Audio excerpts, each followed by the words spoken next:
hukum ini dicetuskan oleh Anthony Laurent Lavoisier. Beliau melakukan analisis untuk mengetahui massa zat sebelum reaksi dan sesudah reaksi kimia. Lalu didapatkan hasil bahwa massa zat sebelum reaksi kimia dan sesudah reaksi kimia tetaplah sama. Jadi dapat disimpulkan bahwa hukum kekekalan massa ini benar adanya, yang mana berbunyi di dalam suatu sistem tertutup, massa zat-zat sebelum reaksi sama dengan massa zat sesudah reaksi. Jadi di sini ada contoh soal, yaitu 5 gram oksigen direaksikan dengan 5 gram logam magnesium sehingga membentuk senyawa magnesium oksida.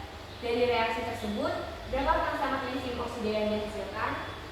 Jadi ada magnesium ditambah oksigen yang menghasilkan produk magnesium oksida. Rumus hukumnya adalah sebelum reaksi zat sama dengan sesudah reaksi zat. Nah, sebelum reaksi zat itu ada magnesium ditambah oksigen. Sesudah reaksi zat ada magnesium oksida. Magnesium 5 gram ditambah oksigen 5 gram, yang berarti magnesium oksida ada 10 gram. Jadi dapat disimpulkan jika massa magnesium oksida sesudah dan sebelumnya sama-sama 10 gram. Kedua, ada hukum perbandingan tetap yang dicetuskan oleh Joseph Louis Proust pada tahun 1709, yang mana menyatakan bahwa susunan senyawa terdiri atas unsur dan komposisi tertentu. Contohnya seperti air dan hidrogen yang menghasilkan senyawa air, yang mana itu juga menghasilkan perbandingan 1:8. Maka hukum Proust berbunyi perbandingan massa unsur-unsur dalam suatu senyawa adalah tetap. Jadi ini adalah contoh soal dari hukum Proust, yaitu sebanyak 21 gram besi atau Fe dipanaskan dengan 24 gram belerang atau es sehingga membentuk senyawa FeS2.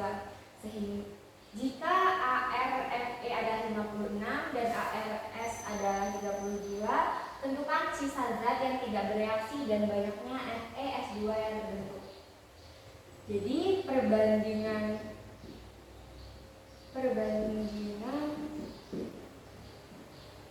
massa FeS2 adalah 1 dikali ArFe banding 2 kali ArS. 1 dikali ArFe adalah 56 dan ArS adalah 32, yang hasilnya 56 banding 60. Jika disederhanakan adalah 7:8, yang mana itu berarti 21 gram besi atau Fe bereaksi dengan 24 gram belerang atau es, yang menunjukkan jika sisa zat yang tidak bereaksi adalah 24 dikurang 21 gram sama dengan 3 gram, dan banyaknya Fe yang terbentuk, FeS2 yang terbentuk adalah 21 ditambah 24 sama dengan 45 gram.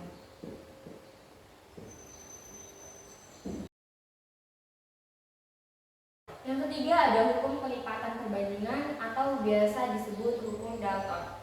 Hukum ini juga kelanjutan dari hukum Peirce, yang mana dikembangkan oleh ilmuwan bernama John Dalton. Ia mengamati keteraturan terkait perbandingan unsur-unsur dalam suatu senyawa. Dalam percobaannya tersebut terlihat massa oksigen adalah sama. Maka perbandingan antara nitrogen monoksida dan nitrogen dioksida adalah bilangan bulat sederhana. Bunyi hukum keliparan perbandingan adalah jika dua jenis unsur bergabung membentuk lebih dari satu senyawa dan jika massa salah satu unsur tersebut sama, sedangkan massa unsur lainnya berbeda, maka perbandingan massa unsur lainnya dalam senyawa tersebut merupakan bilangan bulat sederhana.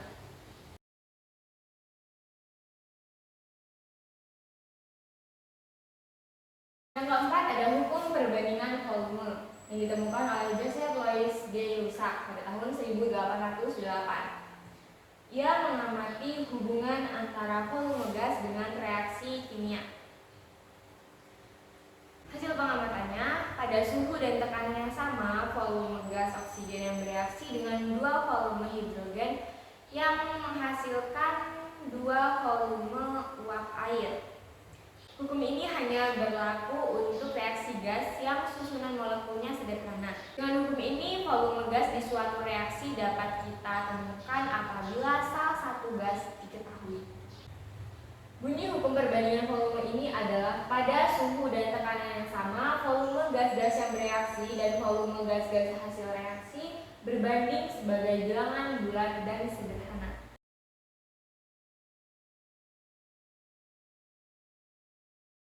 Yang terakhir ada hipotesis Avogadro yang ditemukan oleh Amedeo Avogadro pada tahun 1811.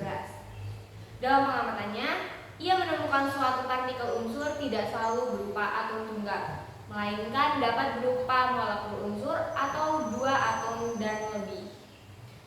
Bunyi hipotesis Avogadro adalah pada suhu dan tekanan yang sama, semua gas bervolume sama mengandung jumlah molekul yang sama pula.